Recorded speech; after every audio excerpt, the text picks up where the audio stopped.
Hello, everyone. Welcome back to another episode of The Crossroads. I am your host, Rashida Green, and this is the show for and about environmental justice and those who fight the fight with skin as melanated as the days are long.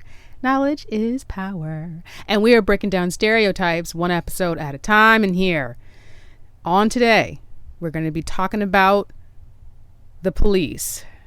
Yes.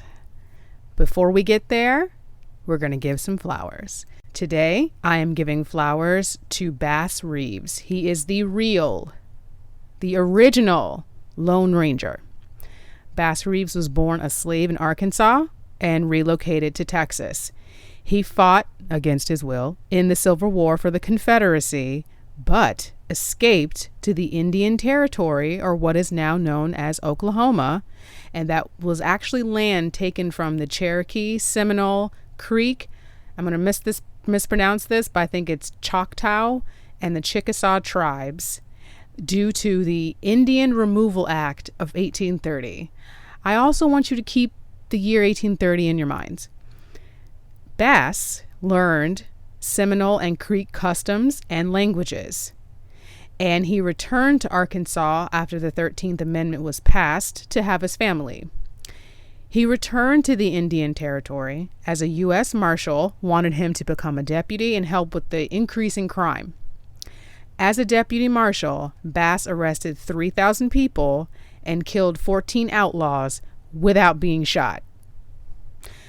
So we're giving some flowers to Bass Reeves on today. I recommend you to take a look at him, look into his life. He's very interesting. And of course, like many of the images that we've seen and we continue to see today, there was an actual black person that was erased from history to promote this image of the white Lone Ranger, as we may know him today. So we're going to start our conversation off in Camden, New Jersey. Camden, the city of Camden, dissolved its police force in 2012 and replaced it. They did actually rehire 100 previously employed officers, and the department itself is about 400 people in total, 400 police officers. And the goal of doing this was to root out corruption. Camden had among the worst crime rates in the U.S. However, what was later found is that police officers were planting evidence, fabricating reports, and committing perjury, to the extent that in 2013, 88 previous convictions were overturned. The new police department has among their goals to reduce violent crime and make residents feel more safe. And they liken their style to a more community-oriented style of policing. And within the last 7 years, the crime rate has dropped by 42%. Police officers introduce themselves to community members on their first day at the job. They go to their doors, knock on them, and introduce themselves. And there's an emphasis in the training for de-escalation, and deadly force is considered to be a last resort. It is also worth noting, especially for more into this conversation, is that Camden has a very large Latinx and Black population. There's some criticism, of course, of the new police department thus far, and those criticisms are that, the police force really isn't that diverse. A lot of the people who are members of the police department aren't members of the community. They don't live in Camden. And there's also a lack of diversity in leadership. And we know that that's a pervasive problem that we're seeing in many of these corporations who are trying to pull the Black Lives Matter coattail and just let everybody know that they're with the shit. So we know that that's a problem. So let's go to Minneapolis. We're going to go back to Minneapolis. And if you guys have been seeing this in the news, recently there was a house in Minneapolis that was set on fire. And this house was suspected of being a place of sex trafficking. And there were 2 girls that were missing. Now, what I'm going to say is like a guess a disclaimer for this is that the research that I've done, most of it was from a few weeks ago. So if there's any new developments beyond that, I am not aware of them at present. And also there's some conflicting reports, and we'll get into that. So this house was burned down, right? And on one hand, the community, or I'm not going to blame the actual community organizers. There were specific people named as community organizers in that area, in that neighborhood. And I'm not going to say at all that they were responsible or knew the people who were responsible for the fire. But a fire was still set, okay? And the community felt that the police were not taking this seriously. It took them a long time, or a couple of days, to adequately respond to their request to look in the house. And the police, according to the police, they looked and they didn't see anybody. So one of the girls was reunited with her mother, and the other girl, to my knowledge, has not been found yet. So the issue here is that there's the police and their version of events, that they said that one of the mothers was not cooperating, that they didn't see anything, and that now, as a result of this house being burned down, that there's some displacement that has occurred because there were folks living there and they now obviously can't live in this house any longer. And I would just say the reason that I'm bringing Minneapolis into this conversation is twofold. Part of it is to talk about policing as a springboard to talk more about policing, but also really to get into this subject of what happens when our children, our Black children, go missing. So according to the Black and Missing Foundation, people of color make up 40% of all missing persons. Now, in this particular case, people of color, I'm using air quotes, includes Black and Asian people. They designated or separated white and Latinx folks into white, or categorized them into white.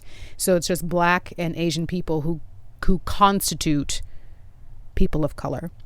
And yet, as we know, African Americans only make up 13% of the population. And when we think about the coverage, news coverage, media coverage in general, that the majority of it does not talk about missing Black children. Yet, if for those of us who were born, I would say between the 80s and the 90s, I'm sure you all remember JonBenet Ramsey's face everywhere. You couldn't make a move, you couldn't turn on the television without some new report, some new coverage of this girl, this doll-like, blonde-haired, blue-eyed girl. But what happens to our children? Why isn't there enough coverage for them? And if we're going to also talk about this too, I'm also going to throw into the mix that there are a lot of false accusations at the hands of white women accusing a fictitious Black man of stealing their children, kidnapping their children, stealing their children. It's not like a pie on a windowsill, but you know what I'm saying. They're accusing a Black man, quotes, air quotes here again, of stealing their children. Now, I can make plenty of jokes about why that is 100% not the truth, but I won't. We just had Father's Day. I'm gonna let everybody live. But what I will say is, much like that white woman who called the police on the Black man in Central Park because of her wrongdoing, I also want to call into the conversation this concept of white women lying about their own wrongdoings and blaming it on a Black man because they know what kind of response they will get by saying a Black man or a Black person is quote unquote bothering them or stole their kids. Girl.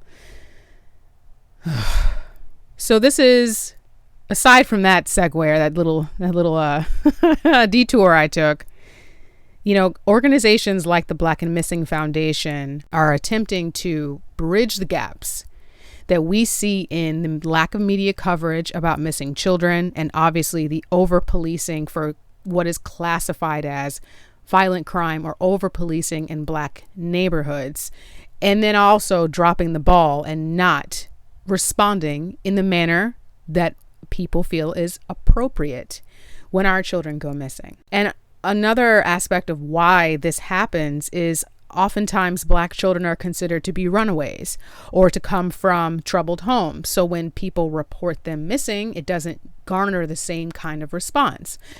And as many of us would probably like to just are probably yelling in the privacy of your home or your car right now, is it's just flat out racism, period.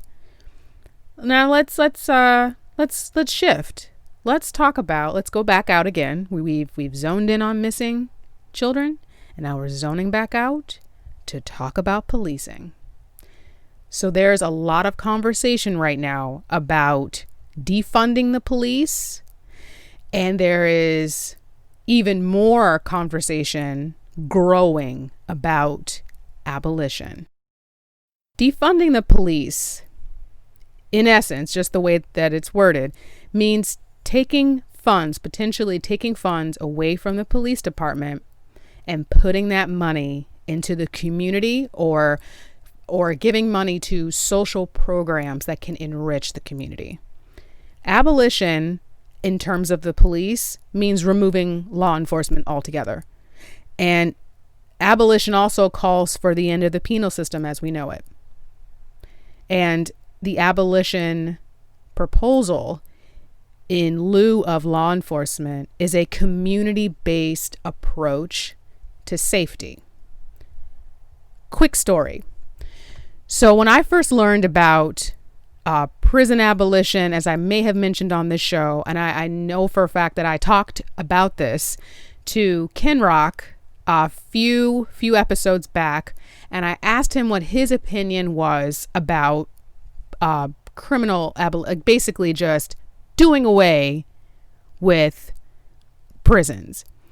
And his response, much like many other people that I have talked to, is the concern of, well, where will the criminals go?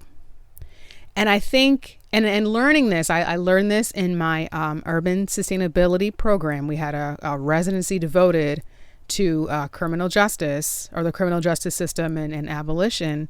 And it was hard for me to accept. I mean, for a myriad of reasons, a lot of reasons, a lot of things going on at the time. But in that moment, it was hard for me to imagine that. And even though I do criminal justice reform work, in my spare time, if you can imagine I have such a thing, doing that work in my spare time, I still was more of the thought that reform would be better than completely getting rid of it. And I'm going to get into a little bit more of why I've changed my mind, or I'm changing my mind about this.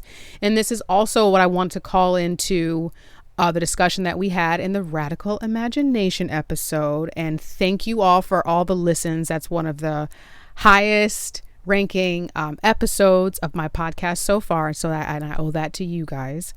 But that's part of that conversation about trying to imagine what life would be like without the police, without these uniformed men who, you see those lights and you know what time it is, right? So that idea of abolition was hard for me because, like Ken said, like other friends of mine in discussions said, what would happen to the criminals? And I think for me at the time, what was missing was what would be in place in order for this to happen and happen successfully. And that would be the money, community money or tax dollars that creates the budget, would go toward social programs. So for example, if there was a community style response team, just an example, that received a phone call that there was a person in distress and they were acting disoriented and, confused. And instead of a police officer coming, it could be a trained social worker who has experience with de-escalation and who understands some of the signs, behaviors of a person who is suffering from mental illness and can call an ambulance if that's necessary because they may need to be sedated, or find a place for that person to stay be it a hospital or some form of community housing. And what abolition is going to require is that level of social programs like the Black and Missing Foundation, to be properly staffed and funded to provide these services to the community, right? So these are some of the things that, as I'm working on my new world vision, that these are some of the things that I'm starting to see. And I definitely credit the initial lessons that I learned in my master's program, but also what we're seeing now. Because, 2 years ago, hell, a year ago, I was on the fence about abolishing the police. But on today, they can go. They can sashay away. So let's look at some history. Let's do some history. Let's scroll on back, or turn back the tables. Turn back the hands of time. Get in your DeLorean and head on back. The policing system as we know it today in America was really modeled after England, especially when, we're talking about the start of the colonies, the emergence of the colonies in America. And England had what was called the Watch. Shout out to the Watchmen, and shout out to all the nerds who are getting their life right now as I'm talking about the Watch. And also shout out to the Game of Thrones nerds. I know you're out here too. So the Watch, right, was a largely volunteer-based program, for lack of a better word. And these watchmen were tasked to basically just alerting of impending danger. So you might, if you've seen like old school movies, you might see them like with a whistle or yelling. That's basically what was happening. And the colonies that first adopted a form of the Watch were Boston in 1636, New York City specifically, I assume, is 1658, and Philadelphia in 1700. There were constables who were paid based on the number of warrants they served. I want you to put a pin in this one too, okay? And policing evolved from the need to manage what was classified as disorder in cities. So public drunkenness, prostitution, these things were rampant in cities at the time. And this was the adoption of the Watch, was basically a method to kind of keep that in check. However, by the 1830s, a centralized municipal police department emerged, and Boston was the first city to have a police force in 1838, followed by New York City in 1845, Albany, New York, and Chicago in 1851, New Orleans and Cincinnati in 1853, and Philadelphia in 1855. And by the 1880s, all major U.S. cities had a municipal police force. But let's go back even further, shall we? Let's just go right on back as Blackstreet told us. Let's go back to 1704. And that was the year that the Carolina colonies established a formal slave patrol. Yeah, you thought I wasn't gonna, okay, you knew better. Yeah, so the slave patrol, right? So their jobs, was to chase down runaway slaves and bring them back to the plantation. They were also tasked to provide a formalized terror to discourage revolt. And they were also tasked to discipline slaves who didn't follow plantation rules. And this evolved after the Civil War was over into the modern Southern police. So before cities, except for Boston, and Philly, and New York, but before any of that, there were slave patrols. And also keep in mind that the cities that I named are in northern states. Okay, so that is completely different from what was going on in the South. So we're in the crossroads, right? We've talked about two different cities with two different issues. Or similar issues, but definitely a lot more media coverage and focus is being placed on Minneapolis. And there are differences between Minneapolis and Camden. For example, Minneapolis is predominantly white. And unlike Camden, and the size of Minneapolis is a lot bigger. It's a lot more people in Minneapolis than there are in Camden. But Minneapolis wants to follow a similar track like Camden and redesigning their police force. And frankly, policing is expensive. And some towns like Deposit, New York, have dissolved their police department due to cost. It costs $200,000 a year to have that position staffed. And this means that money is a factor.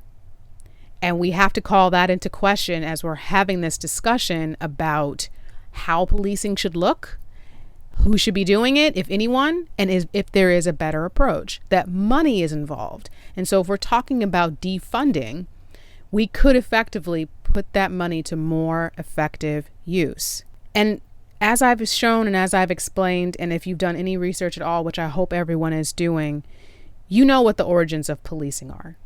You know it was slave patrols. You know maybe it was something a little bit different in New York City, but you know for a fact what was going on in the South. And you know it didn't stop after slavery was over. That creation of terror, those Klansmen, they became police officers. They became judges. They became lawyers. And we all know what happens, or we can point to specific incidences in history where we know what the power of white supremacy and hatred can do. When we're talking about defunding, what we're really talking about, I think, is one of the steps on the road to abolition. And a major proponent of abolition comes from Angela Davis, who said that defunding the police would shift public funds to social services that can respond to people without being armed. She goes on to say that safety safeguarded by violence is not safety. And we can see the modern day impacts of what, quote unquote, maintaining law and order, as President Nixon mentioned, how that really shakes out and who really is hurt and harmed by this.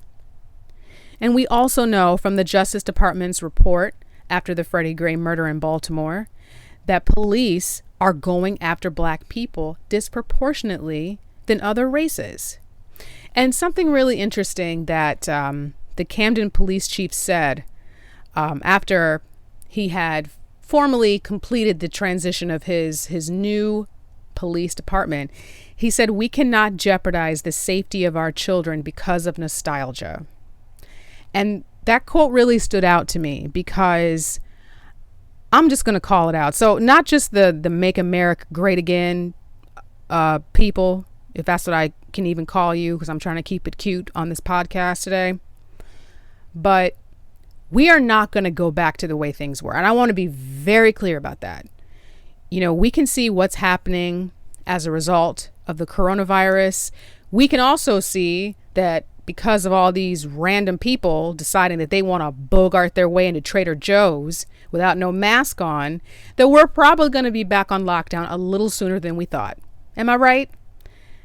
And this concept of returning to things as they were is over.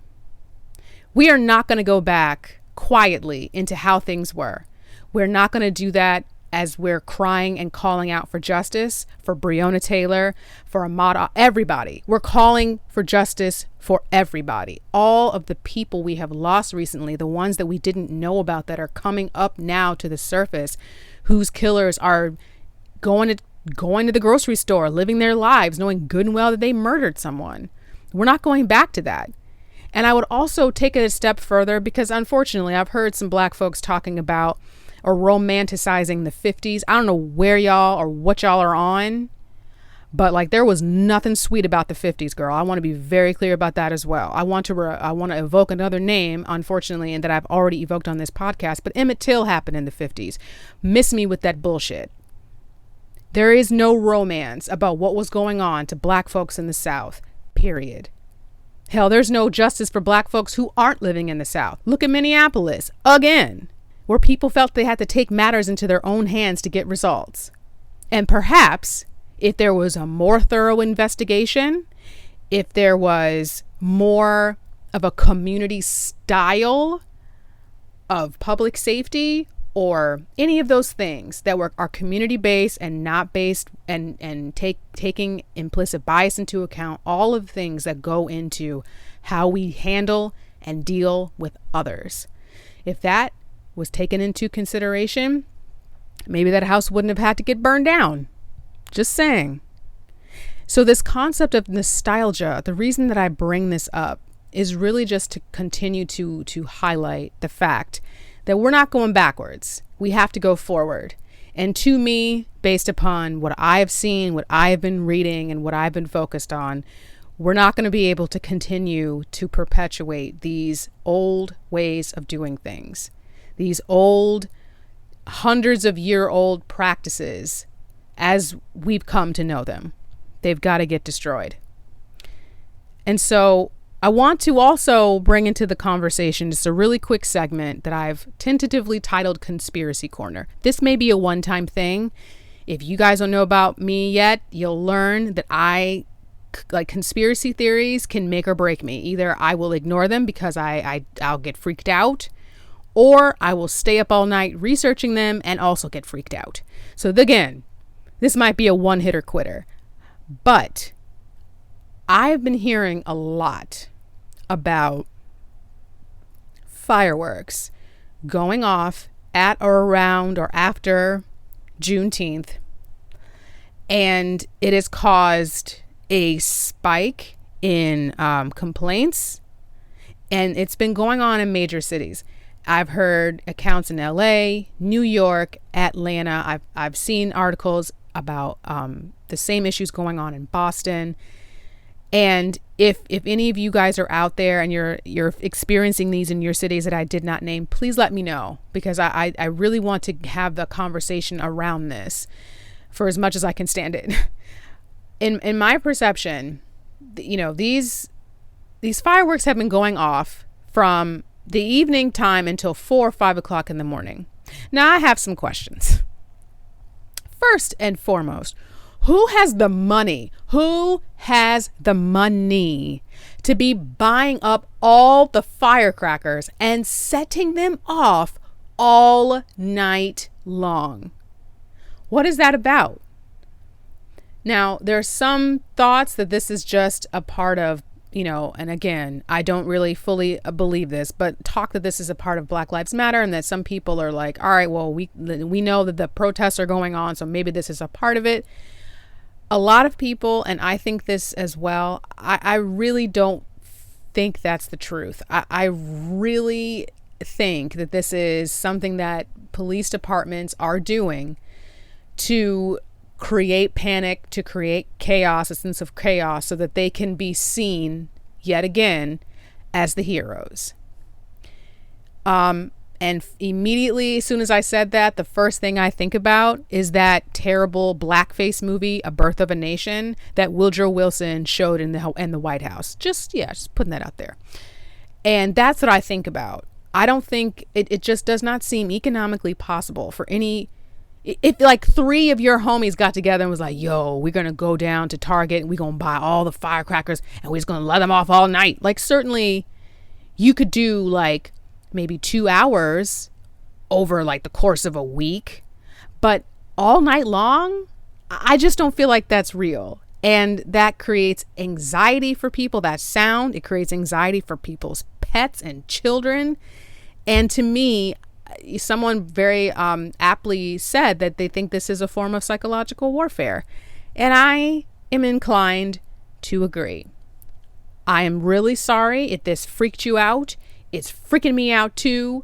Again, Conspiracy Corner might be a one-time thing, but I wanted to put it out there. Okay? Okay. So let's talk about solutions. We've said a lot of things. A lot of things are happening in this moment. And what can we do? Well, first of all, you can support organizations like the Black and Missing Foundation. They have been around since 2008. They are doing the work. They have an excellent database full of people who are missing, and they have opportunities for folks to claim that someone, a loved one, a neighbor is missing, and have that posted on their website. It is nationwide, so it's not just limited to DC. They're everywhere, and I encourage you, listeners, to support them.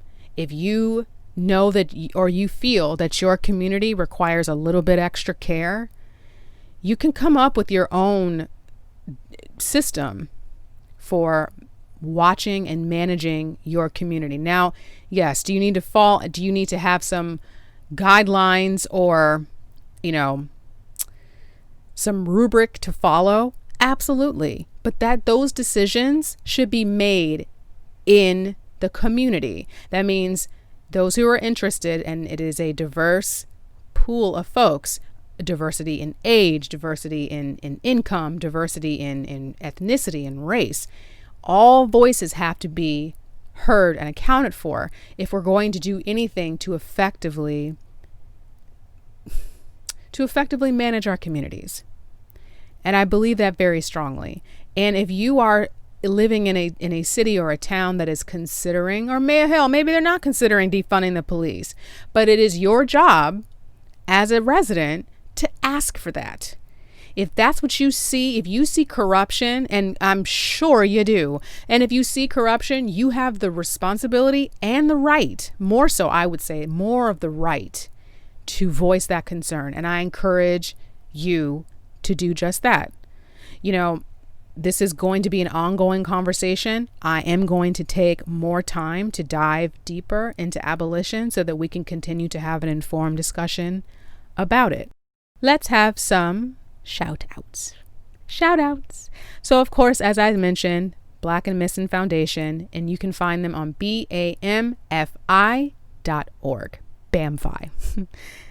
And shout out to Angela Davis and all the work that she's done. Her message is being amplified right now, as it should be. And so I want to give a shout out to her. This episode of The Crossroads is brought to you by the Black Podcast Collective. You can follow them on social media and join the growing group of Black podcasters and bloggers making their voices heard.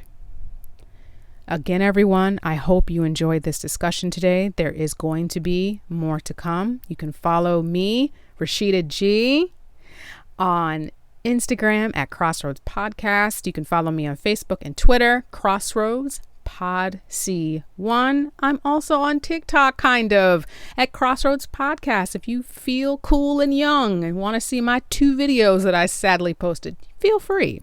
And you can always visit my website, allroadscross.com.